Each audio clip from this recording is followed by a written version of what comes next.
Si tu veux ça fin, on se retrouve pour une nouvelle vidéo Lego Review aujourd'hui du 775 375, le Faucon Millennium, donc dernière version en date du vaisseau à une échelle moindre pour le coup, puisqu'on est dans la nouvelle échelle de Lego, c'est-à-dire le midi scale, donc une échelle entre bien le micro scale, donc à l'échelle microfig, et l'échelle figurine justement, donc, et encore intérieure à l'échelle donc UCS, donc vraiment à l'échelle fig par intermédiaire.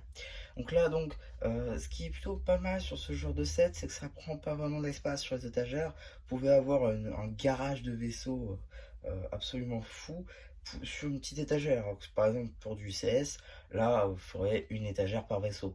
Donc c'est plutôt sympa, avec une gamme de prix donc, qui est assez moindre, hein. On est, je crois, sur un petit 80 € quand même, sur ce petit vaisseau. Mine de rien, elle a quand même quelques détails plutôt sympathiques déjà. Tout d'abord, la petite brique 25 ans qui est assez commune maintenant, mais bon, avec le petit R2D2 qui projette une brique, 25 ans de Lego Star Wars, plutôt sympa donc sur cette plaque de 3 de haut, si je ne me trompe pas, sur 4 de large. Voilà. On aura donc effectivement aussi une plaquette à la UCS qui d'ailleurs n'est pas très solide. Voilà, une petite plaquette à la UCS juste ici, et donc Lego Star Wars Millennium Falcon, et évidemment des petites grilles sur les côtés histoire de faire de la déco. On aura le droit à un socle, ce qui manque cruellement au set système, et donc comme ça une petite arche juste là, afin de pouvoir mettre le vaisseau un petit peu donc comme ceci, c'est-à-dire pas très droit, ce qui est assez commun pour le vaisseau Millennium Falcon. Pas de stickers dans ce genre de set, c'est assez appréciable, c'est-à-dire que tous les petits détails que vous voyez, c'est de l'impression. Par exemple, juste ici, ou encore là. Mais vous savez quoi, je vais vous montrer une petite fonctionnalité. Eh bien, c'est on peut pas en fait.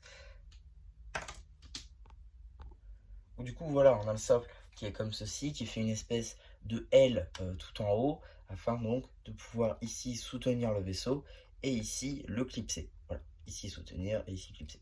Donc ça, c'était pour le socle. Néanmoins, on a le vaisseau en lui-même, qui est juste ici, donc, avec la petite antenne juste ici, évidemment, les petits détails imprimés. Bon, c'est les mêmes pièces, hein, c'est juste on les met un peu dans n'importe quel ordre, ça c'est plutôt sympa. La petite vitre juste ici, pareil, qui continue donc sur la taille qu'on va venir mettre là. Même détail que la dernière fois juste ici. Bon, à l'arrière, détail gris qu'on a tous en pas mal d'exemplaires maintenant.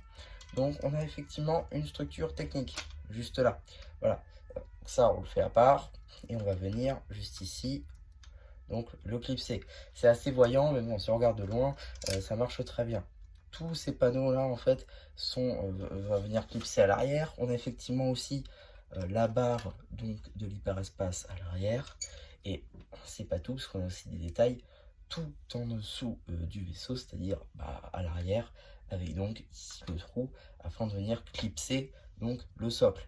Ce qui fait qu'avec un trou comme tel et à chaque fois de large au moins sur les côtés, on va pouvoir mettre un peu le vaisseau comme on veut. C'est-à-dire que si on veut le mettre eh bien comme ceci, si je veux le mettre comme ceci, je peux tout à fait. Mais bon, c'est pas très centré, du coup c'est pas très beau. Par contre, maintenant si on veut venir recentrer, et ben on a juste à le remettre dans le bon sens, c'est-à-dire celui-ci.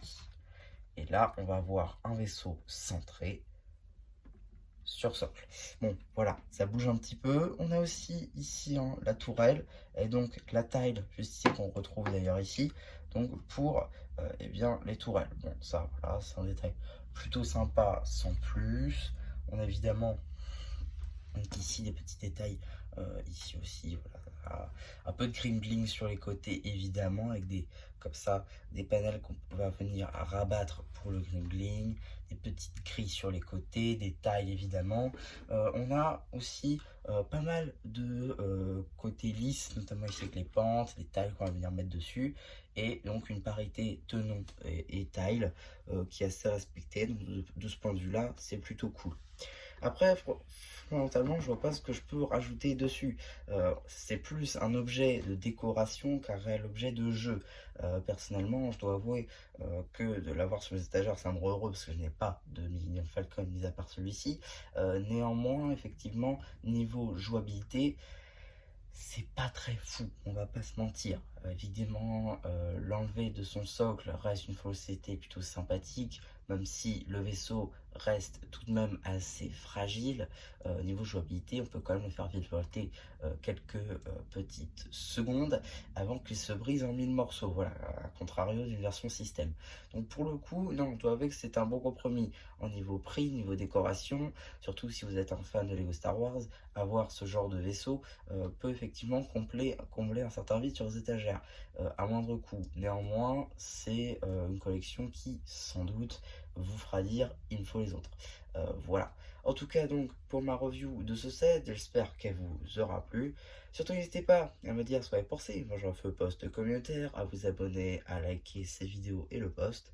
Et voilà, bah, du coup, c'est un petit peu plus qui vous dit bye bye.